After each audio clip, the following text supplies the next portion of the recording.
একদা ঘন সবুজ বনে চিকু নামে একটি ছোট্ট চঞ্চল কাঠবিড়ালি বাস করত। আর লেজটি ছিল খুব ঝাপসি আর চোখ দুটো ছিল মুক্তোর মতো কালো।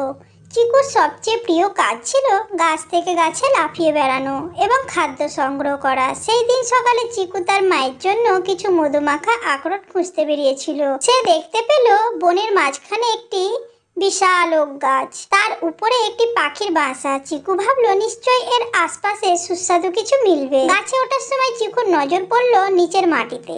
একটি ছোট্ট মেয়ে সেখানে বসে রঙিন পুঁতির মালা তৈরি করছে। পুঁতিগুলো ছিল খুবই চকচকে। কৌতূহলী চিকু তার আসল কাজ ভুলে গিয়ে মেয়েটির কাছে নেমে এলো। মেয়েটি তখন অন্যমনস্ক ছিল।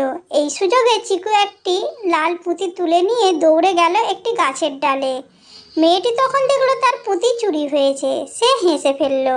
তবে ডালে ওঠার পর চিকু দেখলো এই পুঁতি তো খাওয়াই যায় না, এটা মোটেই তার মিষ্টি আখরোট নয়। একটু মন খারাপ হলো তার। মেয়েটি তখন তার দিকে তাকিয়ে একটি আখরোট ছুঁড়ে দিল। চিকু লজ্জিত হয়ে আখরোটটি তুলে নিল এবং গাছের ডাল থেকে মেয়েটিকে চিকচিক শব্দ করে ধন্যবাদ জানালো। তারপর সে দ্রুত গাছের আরো উপরে উঠে গেল আখরোটের সন্ধানে, আর প্রতিজ্ঞা করলো সে আর কখনো মানুষের জিনিস নিয়ে দুষ্টুমি করবে না।